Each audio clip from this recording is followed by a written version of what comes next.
So you might be having a moment in your life where you feel shut down and you feel like you cannot reach your goals, right? We all catch ourselves at times saying we can't do something. But the truth is that that is complete hogwash. Of course you can. We can do just about anything we put our minds to in this life. We are living in the information age. We have a ton of free resources that can get us moving. We have all the knowledge at our fingertips. But for some reason, we still find a way to say, I can't. And today, we're going to look at just some really easy ways that you can get out of that mindset and start moving forward. So the tattoo that I have on my wrist right here says, if you can't, then you must. And the reason that that is there is because anytime we say we can't do something, it's usually because we are making excuses. It's not because we really can't do it. It's because we don't want to do it. We don't want to do what is required. We see a lot of pain associated with whatever the thing is, right? If you hear yourself, this is something I hear quite a bit. I could never speak on stage. I can't speak in front of people. I'm not good at giving presentations. You see how all of that is a negative mindset, right? That's you linking speaking to pain. The way that you start to shift that is you just say, well, if I could do it, how would I start? And literally get a piece of paper, and you have to shut off your left brain. So your left brain is the analytical side of your brain that is going to sit there and tell you all the reasons that you can't do something. It's trying to protect you from pain. You just have to shut that off and you say, well, if I could do it, how would I start? And you literally just start writing things down. And the first couple will come really easy and they'll be silly. Sometimes they'll be ridiculous, but they'll just start coming out, right? Well, I could go out and speak on a street corner. Well, I could do a Facebook Live. Well, I could just start talking to people at any group that I go to, right? You just start writing things down. As this happens, it'll become a little bit harder because you'll start exhausting ideas, but that's where the creativity starts. Then you want to pivot it and you want to say, well, what would happen if I could be really good at this? What would happen? Like, what are the positives to it? You have to start linking positives instead of negatives. So for public speaking, right?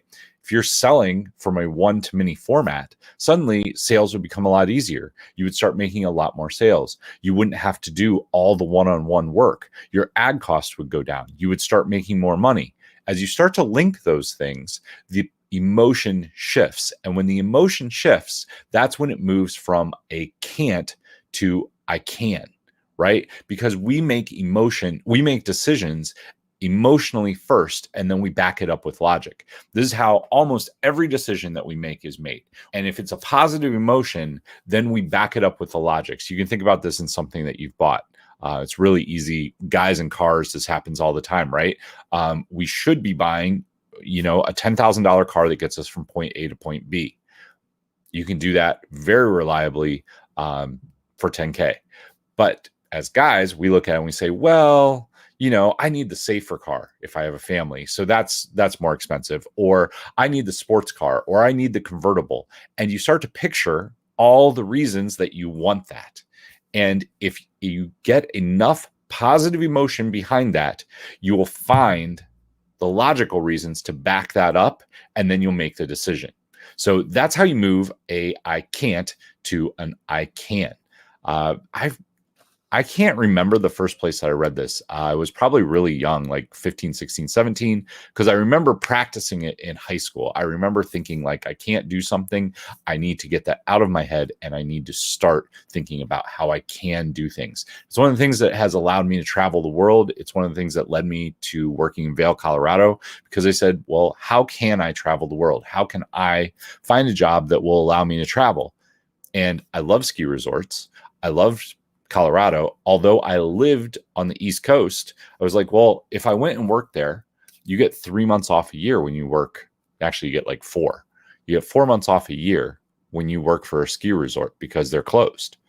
So if you save up your money and you work 8 months out of the year, that gives you 4 months that you could go travel. And because it's a resort town, you don't have to pay rent.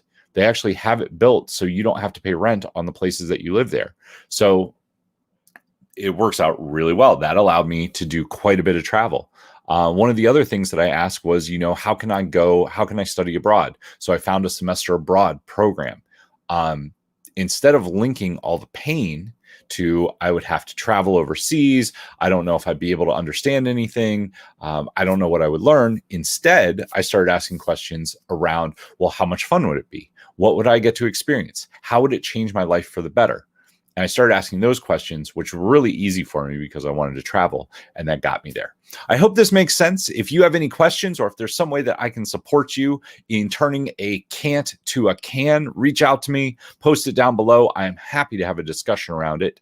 If you know you need to tell better stories to sell your product or service, I want to invite you to check out Stories That Scale, SCALE, storiesthatscale.com. It is my free course. It will walk you through the 5 stories that every business needs. It has some worksheets, a few videos in there, as well as takeaways that you can use to build your stories, whether it's social media, speaking from stage, or in emails. However you reach people, you can use the stories that are in that course. Until tomorrow, guys, take action, change lives, and make money. I will see you soon.